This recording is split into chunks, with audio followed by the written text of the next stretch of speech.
Los amantes del golf están de enhorabuena. Ernesto Montes nos muestra documentos históricos sobre el deporte de golf.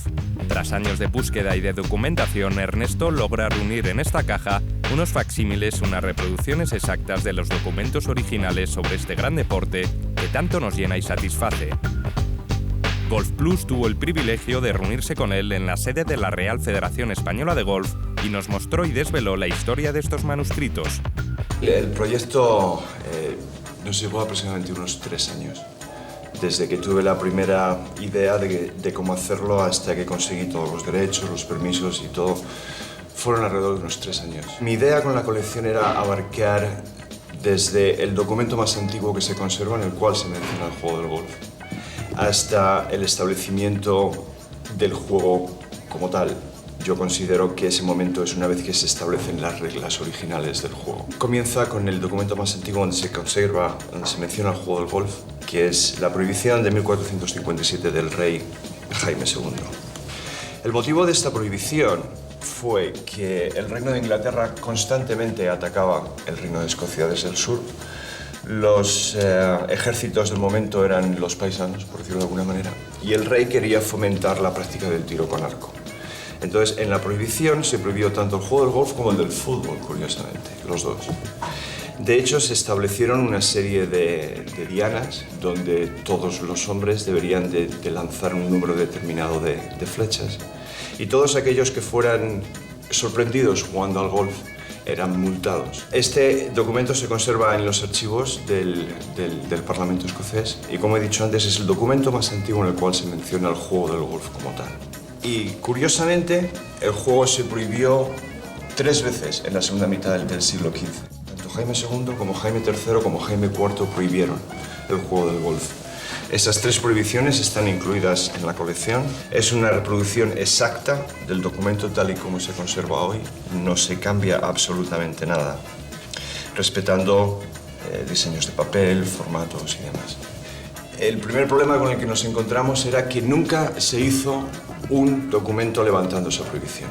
Fue curiosamente el matrimonio entre el rey escocés y la hija del rey inglés el que estableció la paz entre los dos reinos, con lo cual el motivo original de la prohibición ya no estaba ahí, ya no se necesitaba. Entonces lo que encontramos en los archivos del Parlamento escocés son estas actas del tesorero mayor del reino en el que se muestran compras de palos de golf y bolas de golf que hizo el rey de Escocia.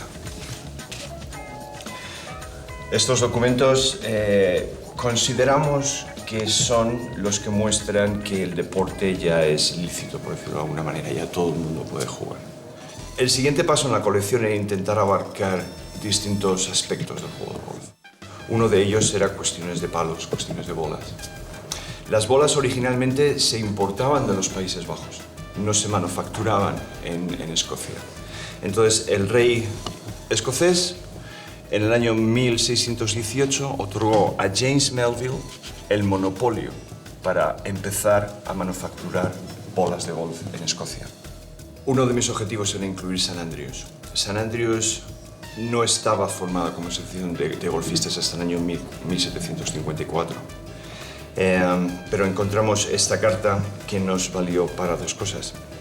Alexander Monro era el presidente de la Universidad de St Andrews y envió a un amigo suyo en Edimburgo un juego de palos y bolas desde St Andrews. Y es curioso que en la carta menciona a St Andrews como la metrópolis del golf.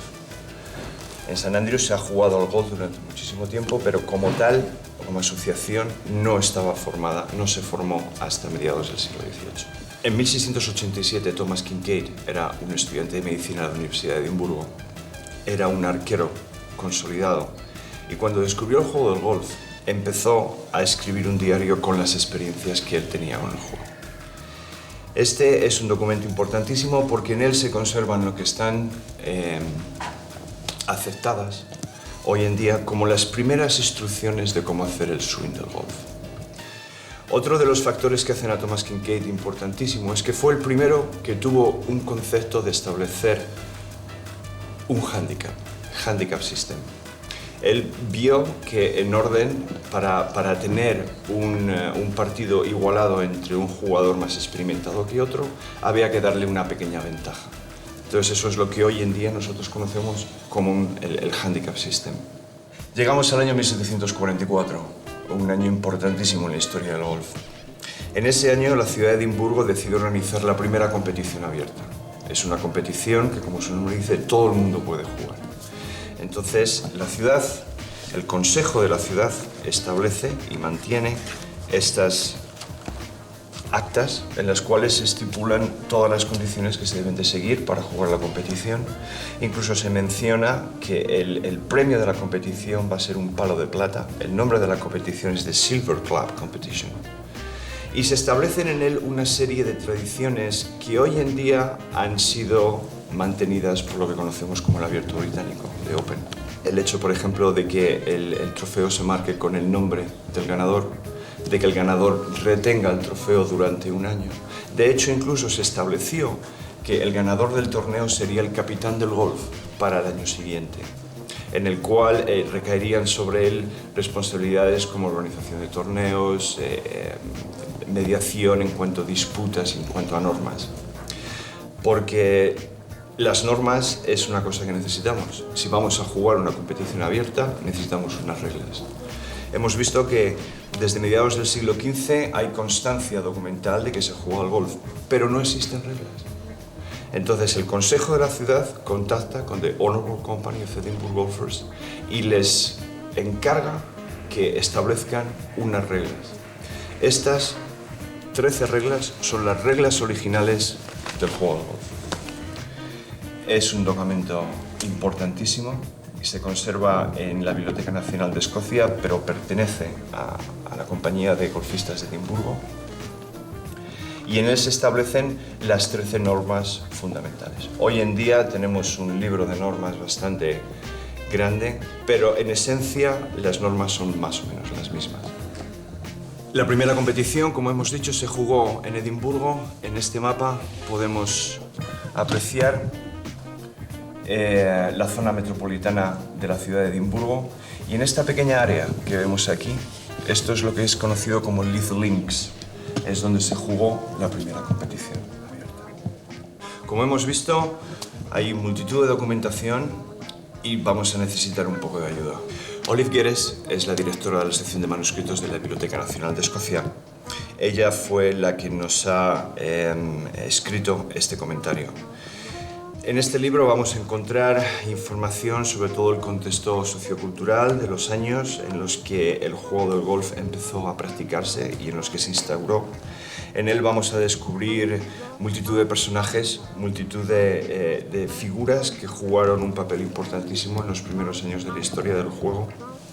Y además, al final del libro, tenemos la transcripción y la traducción de cada uno de los documentos que componen la colección.